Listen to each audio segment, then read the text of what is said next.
Good morning everyone. बच्चों, आज मैं आपको हिंदी व्याकरण से पाठ 2 हिंदी के वर्ण या फिर वर्णमाला, है ना, एक ही बात है बेटा।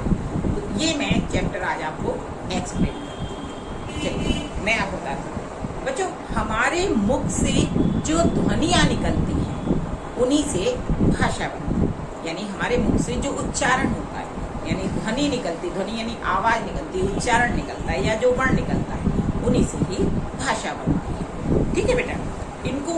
इनको जब हम लिखते हैं तो भाषा बनती है। इन ध्वनियों को ही हम वर्ण कहते हैं। वर्ण यानी अक्षर बोलते हैं। ठीक है बेटा।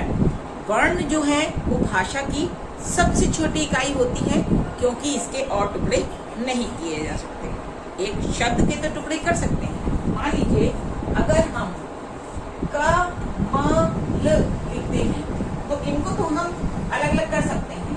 का प्लस आ प्लस म प्लस आ प्लस ला प्लस आ, है ना। जबकि हम लोग अगर केवल एक अक्षर लिखते हैं, मान लीजिए केवल का लिखा, ये केवल एक वर्ण है, तो इसके टुकड़े हम लोग नहीं कर सकते, है ना बेटा। तो वर्ण जो है वो भाषा की सबसे छोटी इकाई होती है, क्योंकि इसके और टुकड़े नहीं किए जा सकते। अच्छा, वर्ण जैसे जो वर्ण होते हैं वो 2 प्रकार के होते हैं। जैसे छोटे आ से लेके छत्रक ज्ञा तक जितने भी वर्ण होते हैं वर्णमाला में, वो 2 प्रकार के होते हैं। वर्ण यानी अक्षर जो हैं वो 2 प्रकार के होते हैं। एक तो स्वर और एक व्यंजन। वर्णों को हम लोग 2 भागों में बांटते हैं। स्वर वे होते हैं जिनको हम जब बोलते हैं तो उनको बोलते समय हमें किसी और वर्ण की जरूरत नहीं पड़ती, यानी किसी और व्यंजन की जरूरत नहीं पड़ती। वे स्वर जो हैं वो स्वतंत्र रूप से बोले जाते हैं। ठीक है बेटा। अब जैसे छोटा आ बोलेंगे तो आ ही बोलेंगे, आ बोलेंगे तो आ, ई बोलेंगे तो ई। इनके साथ कोई और व्यंजन या वर्ण नहीं जुड़ा हुआ है। ठीक है। अगर मान लीजिए का बोलते हैं तो का के साथ आ अपने आप जुड़ता है, यानी व्यंजन बोलते समय हमें स्वर जोड़ना होता है, यानी जुड़े हुए ही होते हैं। वो बिना स्वर की सहायता के नहीं बोले जा सकते। तो व्यंजन बिना स्वर की सहायता के नहीं बोले जा सकते। अब स्वर कौन कौन से होते हैं ये पहले मैं बता देती हूँ। ठीक है बेटा। छोटा आ, बड़ा आ, ई, ऊ, री, ए, ऐ, ओ, औ। ये कुल 11 होते हैं जो स्वर होते हैं। ठीक है बेटा।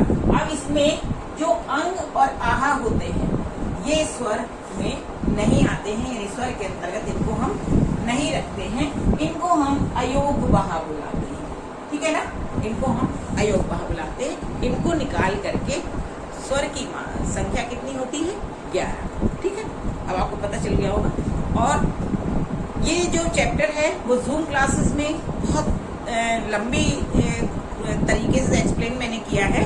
तो जो बच्चे जूम क्लासेस नहीं लेते हैं वो आप इसका पीरियड अटेंड कर सकते हैं। ठीक है बेटा। एक बार मैं और रिवाइज करवाऊंगी। इसके बाद आते हैं व्यंजन।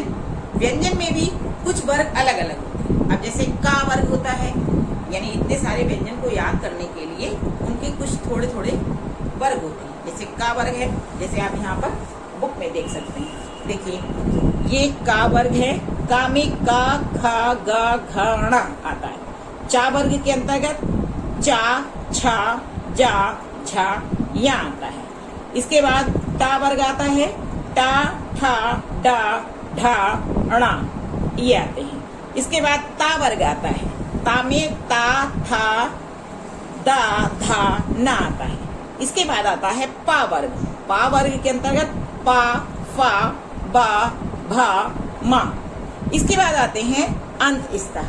अंतस्तः व्यंजन वे व्यंजन होते हैं जिनको बोलते समय हम जीभ और ओठ, तालु और दांत, इन सब का उच्चारण इनको बोलते समय हम करते हैं। ये कौन कौन से होते हैं? या, रा, ला, वा।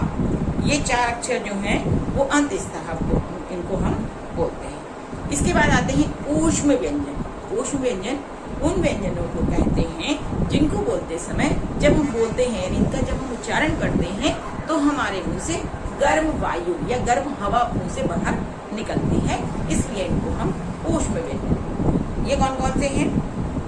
जैसे शा, सा, सा और हा, ये जो है वो ऊष्म व्यंजन है।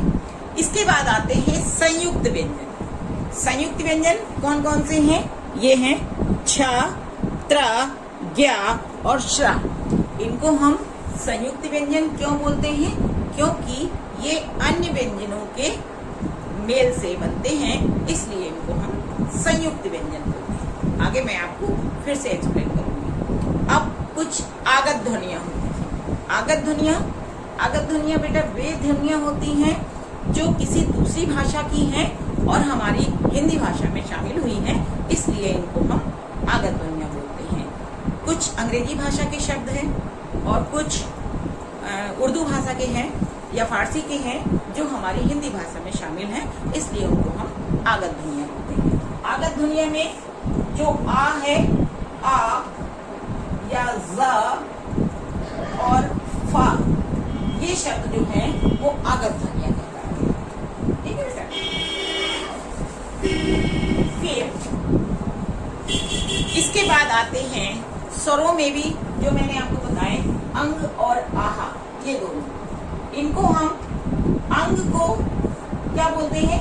अनुस्वार बोलते हैं, जिनको अंग यानी शब्द के ऊपर बिंदी के रूप में लगाते हैं। जैसे गंगा अगर हमें लिखना है तो अंग की बिंदी ऊपर लगाएंगे और इन्हें हम अनुस्वार बोलते हैं। विसर्ग जब शब्द के पीछे दो बिंदी के रूप में इनको हम लगाते हैं और इनका उच्चारण हा करके आता है, जैसे प्रातः है ना, ऐसे नमः ऐसे करते हैं। फिर इसके बाद है चंद्र बिंदी वाला शब्द, जिसे हम अनुनासिक बोलते हैं। चंद्र बिंदी हंस, माँ ऐसे अक्षरों में हम लिखते हैं या ऐसे शब्दों में हम लिखते हैं। ठीक है बेटा, ये आपको समझ में आ गया ना?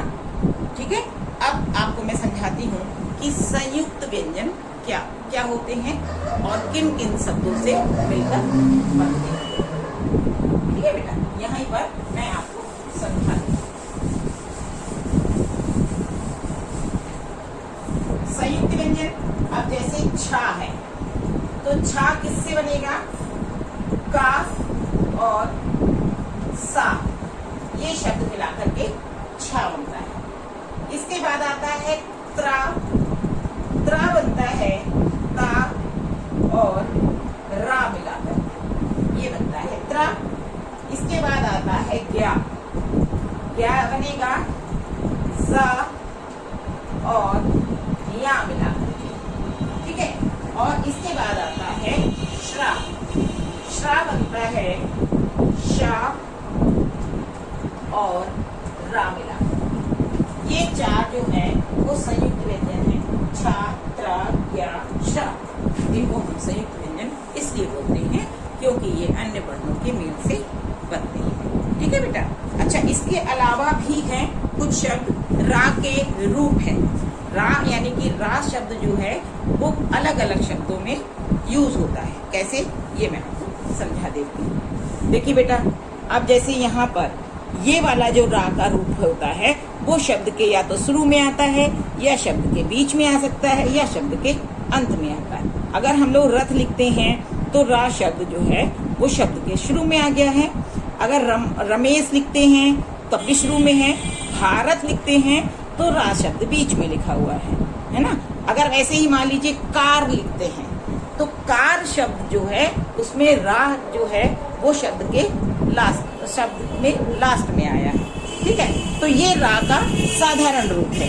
इसके बाद आता है रा का ये वाला रूप, यानी कि जब हम नीचे मात्रा के रूप में उसको लगाते हैं, इसको हम लोग पदेन भी बोल सकते हैं, है ना। अब पा के नीचे लगा है तो क्या लिखेंगे? प्रदेश, जैसे प्रकार, है ना, या फिर समुद्र, व्रत। तो इनमें रा जो है वो अक्षर के नीचे लगता है। फिर इसके बाद रा का एक और रूप आता है जो ऐसे करके, यानी शब्द के ये भी पैर के पास नीचे लगता है और जिसे हम राष्ट्र, ट्रक, ड्रामा आदि शब्दों में इस्तेमाल करते हैं। इसके बाद आता है एक रा का ये रूप होता है जो शब्द के ऊपर लगता है है ना, शब्द के ऊपर मात्रा के रूप में लगता है। जैसे शर्मा लिखेंगे, सूर्य लिखेंगे, धर्म लिखेंगे, तो ये शब्द जो हैं, ये रा जो है वो शब्द के ऊपर लिखे जाते हैं। ठीक है बेटा। इसके बाद बुक एक्सरसाइज है जो मैंने आपको जूम क्लासेस में एक्सप्लेन की है। जो बच्चे जूम क्लासेस नहीं लेते हैं वो जूम क्लासेस लेंगे तो उन्हें बुक एक्सरसाइज भी करनी आ जाएगी। क्यों? क्योंकि सारे बच्चों को मैंने एक एक बच्चे से पूछा है और वहाँ पे हर चीज उनको क्लियर है। ठीक है बेटा।